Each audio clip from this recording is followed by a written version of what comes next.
With us now is New Jersey Republican Congressman Jeff Van Drew. He is also the New Jersey State Director of Trump 2024 campaign. Congressman, why does she continue to not talk to the press? I mean, can she continue to do this? And how much do you think the press is in the pocket, not really taking her to task? Well, there's no question that the mainstream media is in her pocket. I mean, it's unbelievable. ABC, NBC, CBS, they should really have to report their newscast as in-kind contributions to the Democratic National Committee, because they're just kind of letting her slide with everything. And we knew that was going to happen. So here's the real issue. Why are they doing it? And the reason they're doing it, and I have to give this to Democrats, they're smart, they're focused, they want to win. They know the end game is winning. So right now, they don't want to expose her to anything that could possibly go wrong. And they just want to have the beautiful TV ads they have, which they are. They're good ads. They want to trivialize everything. So they just had a little back and forth between her and her vice presidential candidate Walz about what do they like to eat and what pop music do they like. And they were laughing and giggling. And they're trying to appeal to people that they're nice, regular folks that are mainstream America, and they're anything but that. But the consultants that they have in the Democratic Party realize how important it is to appeal to the middle, to mainstream America, and they're doing everything they can to do it. What they're doing, every day they're getting out positive information. She's giving speeches with a teleprompter, and she can give a good speech with a teleprompter. Her problem is if she has to think on her own, then go through a debate or go through an interview with some reporters that might ask her slightly tough questions, she's in trouble. So that's the second piece they're doing. First piece, put out real positive information. Second piece, daily training, over and over and over again, working with her when the inevitable comes about, and she does have to debate, and she does have an interview or two that's real, and a press conference on occasion that might be real, that she can hold her own in some way. They're going to do everything they can for her. The bottom line is, though, hard questions have to be asked, Rita. Her policies are wrong for America. Legalizing illegal immigrants and allowing them to vote is wrong.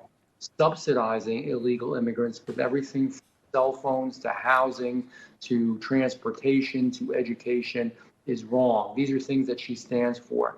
Enlarging the nuclear agreement with Iran is wrong the way that she would do it. It would again just cave in and show weakness to Iran. Slowing down our energy production even more, making us weaker in the United States and more dependent on other countries is wrong. She's the face of inflation. She is the face of high interest rates. She's the face of terrible policies in our urban areas and our cities in dealing with the rule of law. It's all her. She was there. Our job is to make sure that people realize this and they're not taken with, and by the way, I wanted to say something. You know why they did that whole nice interview about Tim Walz's dog? Because people love dogs. I love dogs. So, people, if they're not maybe thinking everything through, say, gee, this guy loves dogs. He must be an okay guy. Maybe that's the one single thing that's good about him, but there's so many terrible things. We have to tell the truth. Well, and it's interesting. You bring up a good point. It's sort of look at the dog. Let's not talk about the issues. You brought up a lot of the key points, as you eloquently did there, Congressman. The other thing is her economic plan that she just unfolded, where she talked about giving away $25,000 to new homeowners, also talked about price control. There are a lot of people using the phrase that it's the Maduro plan. Even Democrats have come out and said, this is not right for America. What's your reaction to that? Because even though on some hand she's talking about being moderate, a lot of the things she unfolded yesterday were not moderate. Oh, no question about it. They're not moderate. I mean, at the end of the day, I want people to understand if she is elected president of the United States with him as vice president, it is going to be a socialistic left-wing government. I mean, it's going to be something like we've never seen before. If you think Biden was bad, you haven't seen the half of it. But price controls are just going to create food shortages. They always, always do.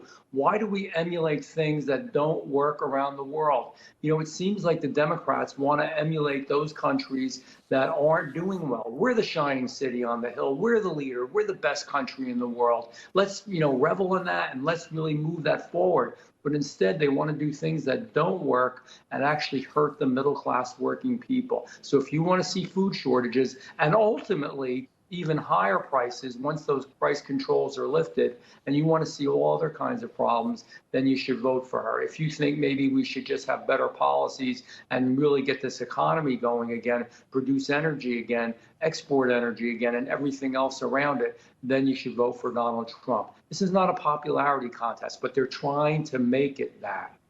You talked about the contrast, and I want to show, because obviously there does need to be some work done. The New Media Research Center poll, and I want to show some of this. It's a majority of Democratic voters don't know the full extent of Harris's policies, Congressman. The polling data shows when asked about 10 different aspects of her public record, you just talked about some of them, like the Green New Deal, abolishing ICE, health insurance, private health insurance, which she wants to eliminate. Between 71 to 86% of these Democrats and independents say they either had not heard of her position or were unsure. So is the race on, especially maybe after the Democratic National Convention, to say, here's what she said, here's what she's showing now? A lot of this is educating the voters. What do you think? I think you are absolutely right, Rita. We have to educate the voters. I think the real deal here is to absolutely show what she's about. It's not about personalities. We don't have to say nasty things about her. We don't have to call. All we need to do is say, these are her policies. This is what she's articulated, and show how bad it is for the United States of America. And it's not only Democrats that don't know. There's a whole lot of independents and undeclareds out there that don't know. So right now, because the Democrats have so much money and they've got the celebrities, so they've got celebrities that people like laughing and talking and just saying how amazing she is. They're spending money on beautiful television ads, never really talking about the real issues, being totally fake and false. With answers that aren't real. We've got to say this is the real deal. If you want to keep America, man, you better not vote for this woman, because she's going to substantively change the country forever in ways that are bad. You will have less. You will be able to not enjoy life as much, and the country is going to be weaker. Is that what we really want? And we can prove that, and we need to point it out. That's our job as Republicans as soon as this Democratic convention is over. Yeah, absolutely, to show very different visions of America. They're very crystal clear. New Jersey Congressman Jeff Van Drew, it's really great to have you with us, sir. Love having you on. Appreciate you, Rita.